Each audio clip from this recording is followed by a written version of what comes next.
সোমবার দীপাবলি। আলোক আনন্দে মাততে তৈরি গোটা দেশ। দীপাবলির আগে আলোয় সেজে উঠেছে উত্তরপ্রদেশের অযোধ্যাও। গত কয়েক বছর ধরে ধুমধামে দীপোৎসব পালিত হচ্ছে অযোধ্যায়। এই বছর রামকি পৌড়ি এবং 56টি ঘাটে রেকর্ড 26 লক্ষেরও বেশি প্রদীপ জ্বালানোর সিদ্ধান্ত নেওয়া হয়েছে। মুখ্যমন্ত্রী যোগী আদিত্যনাথের মতে এই অসাধারণ দৃশ্য শুধু চোখ জুড়োয় না, কোটি কোটি মানুষের মনকে ভক্তি ও শ্রদ্ধায় ভরিয়ে দেয়।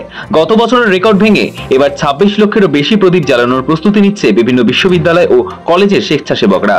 এই বিশাল কর্মকাণ্ডে 10,000-এরও বেশি মানুষ জড়িত। প্রদীপের সলতে এবং তেল ঢালার কাজ রবিবার থেকেই শুরু হয়েছে। গিনেস ওয়ার্ল্ড রেকর্ডসের কর্তৃপক্ষের নজর রয়েছে অযোধ্যা দীপাবলিতে। গিনেস ওয়ার্ল্ড রেকর্ডসের অ্যাডজুডিকেটর রিচার্ড স্টেইনিং জানান, রেকর্ড প্রচেষ্টার জন্য একটি পরিকাঠামোবদ্ধ প্রক্রিয়া অনুসরণ করা হচ্ছে। অংশগ্রহণকারীদের ট্র্যাক করার জন্য কিউআর কোড স্ক্যান করা হচ্ছে। পুরো এলাকাটিতে ছোট ছোট জোনে ভাগ করা হয়েছে। প্রতিটি জোনে 2 জন করে স্টুয়ার্ড থাকছেন, যারা নিশ্চিত করবেন যে সমস্ত প্রদীপ ঠিকভাবে জ্বালানো হয়েছে। যদি কোনো প্রদীপের ত্রুটি থাকে বা জ্বালানো না হয়, তবে তা মোট সংখ্যার থেকে বাদ দেওয়া হবে।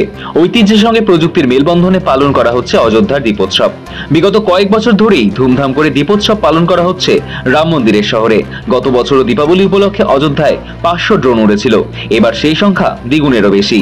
ভগবান শ্রী রামের ঘরে প্রত্যাবর্তনকে স্মরণ করে রবিবার থেকে অযোধ্যায় শুরু বহু প্রতীক্ষিত এই দীপাবলি উৎসব।